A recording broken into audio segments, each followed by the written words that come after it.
Forest River is a gated subdivision in South Monterey County that's very highly sought after due to its location, private access, good roads throughout the subdivision, lush vegetation, including oak trees, beautiful rock outcroppings, and the access to the Nacimiento River.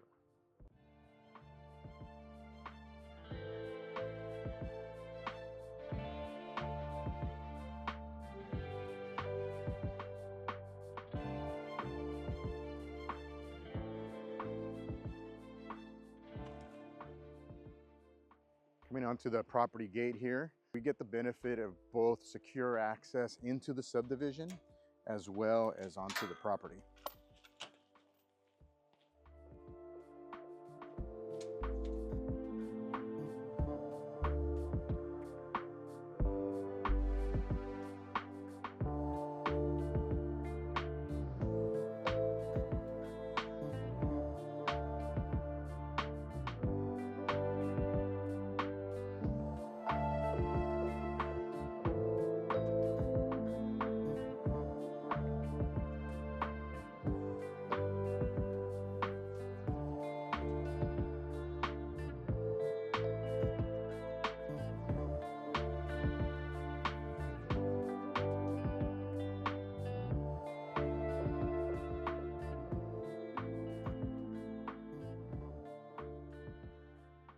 Hi, I'm Pedro Placencia with Country Real Estate in California's beautiful Central Coast. Today we're in South Monterey County in a very rural part of Bradley for a tour of this 155-acre rural retreat. Let's go have a look. This property consists of two parcels. One is 40 acres and that's unimproved other than the road going through it. It's where the property gate and the main road come through. And the second parcel is 115 acres, slightly over 115 acres. And that's the parcel that has the cabin on it.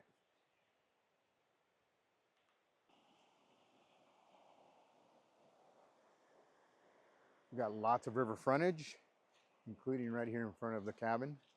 The cabin itself is a 2-bedroom, 2-bath, 2-story cabin built in 2006.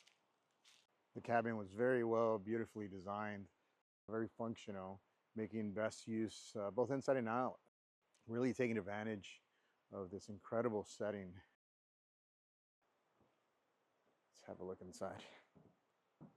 From the front door, we step right into the lower level, which is where the bedrooms are.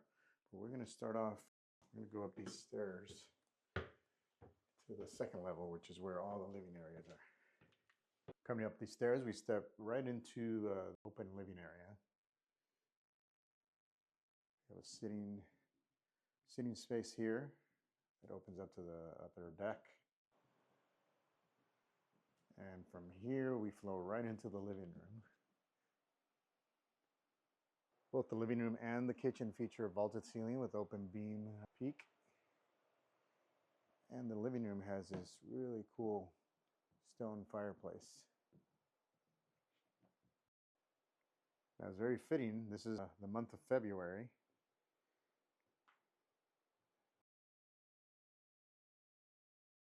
Tell me if you guys see anything related to Valentine's Day here. It's a little test. And all these upstairs living areas open up to the large deck. And there's the river.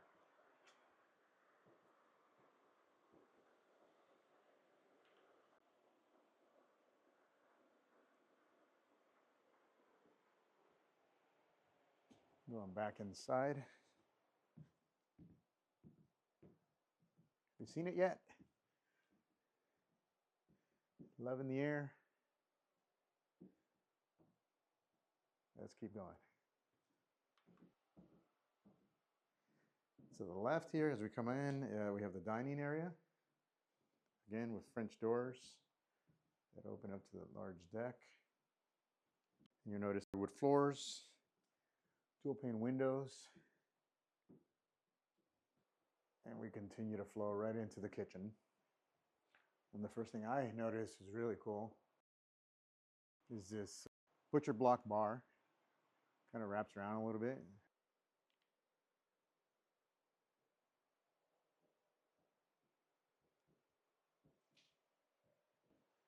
The sink has a nice view window in both directions, really. Here, look out here, and then you can look up the hill.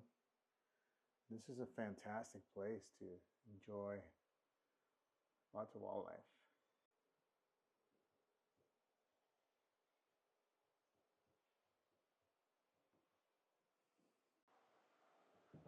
The middle section of this covered deck has retractable screens in the front and screen doors, so you can see the track here. Screen doors on the sides.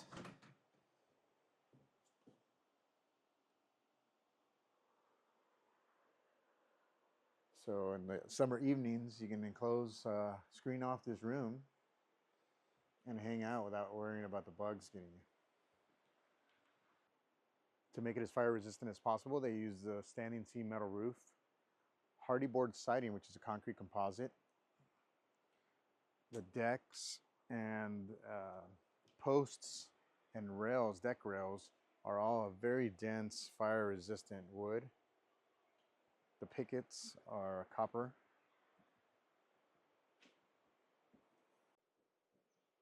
There's even a map of the property here.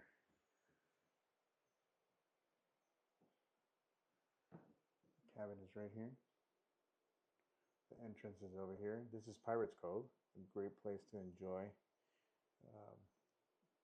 pools of water there and a nice little beach.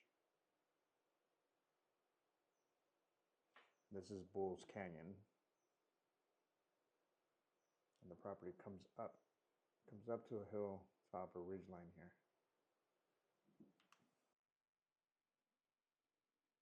From the kitchen, we also have access to the back here, to this side door.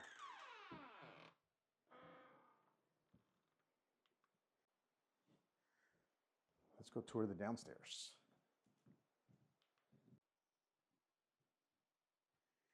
Here, the downstairs is, both sides are, it's kind of a mirror of each other. So as we come to the left side here, we have a bedroom. I'd say this bedroom is more of that primary bedroom, as it has this sliding glass door that opens up to the front deck. It also features a spacious walk-in closet.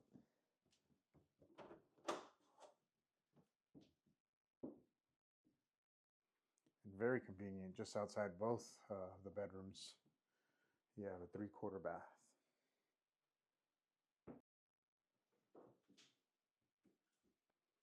This one has this really fun countertop pattern. Looks like broken tile, maybe some fabric in there, some stones. Very cool design. Let's check out the other side now. These bedrooms are pretty good size. This one has what I think looks like a California king size bed and a bunk bed, and still plenty of room to walk around.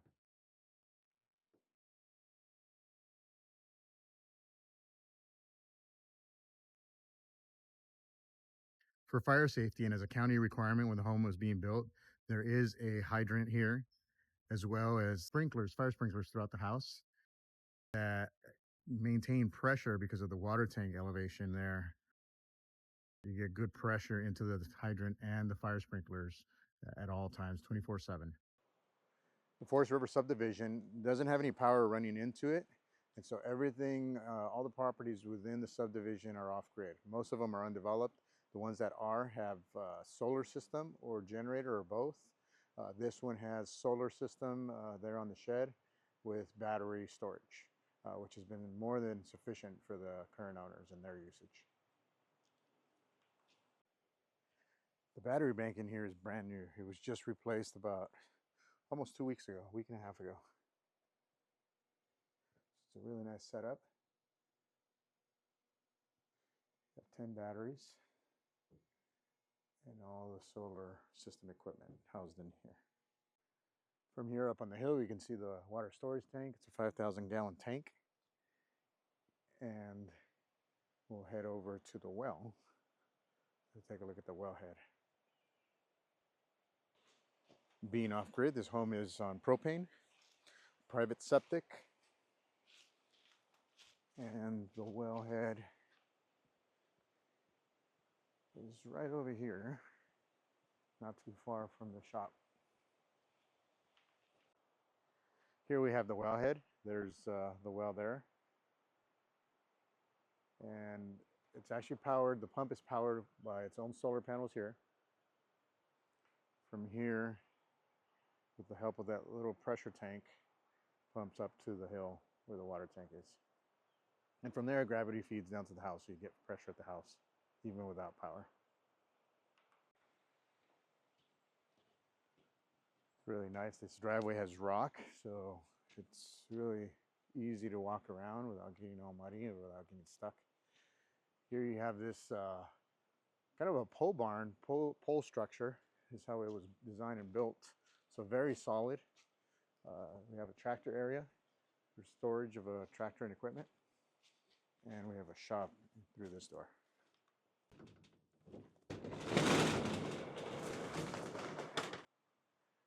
This provides very solid structure, plenty of space to store the equipment that's useful on the property.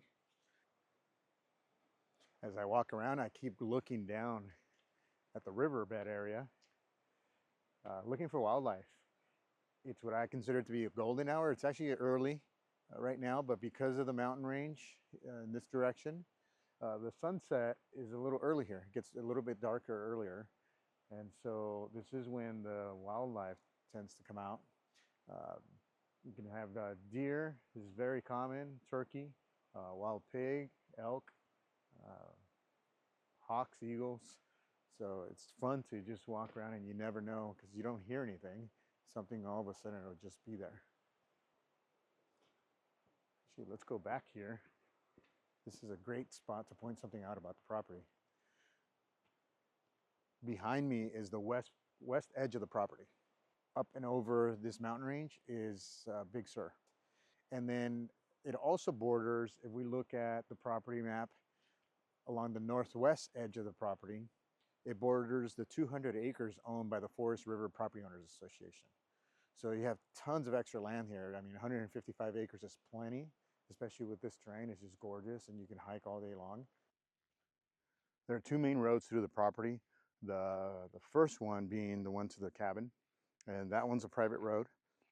It's the last section of the property within the subdivision here, so nobody else goes through it.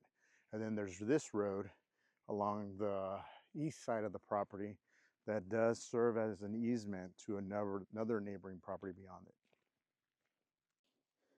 So we're along on the east side of the property here, off of this eastern road. You can see how wooded it is. And right now these trees, these oak trees, because it's wintertime, don't have leaves. They're just now starting to leaf out a little bit.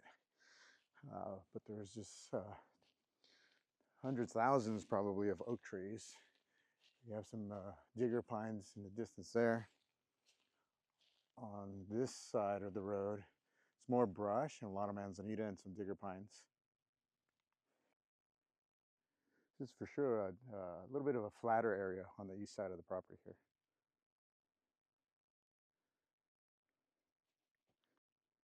In addition to the Nacimiento River, we also have several streams that run through the property.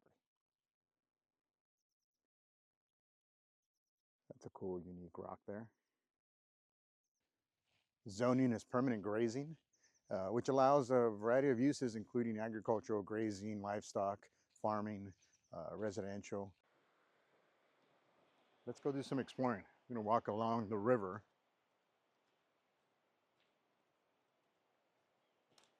See what we see. The way the Nacimiento River flows through the property, there's about, I'm estimating about 2,700, 2,800 feet of river frontage here. It's about half a mile.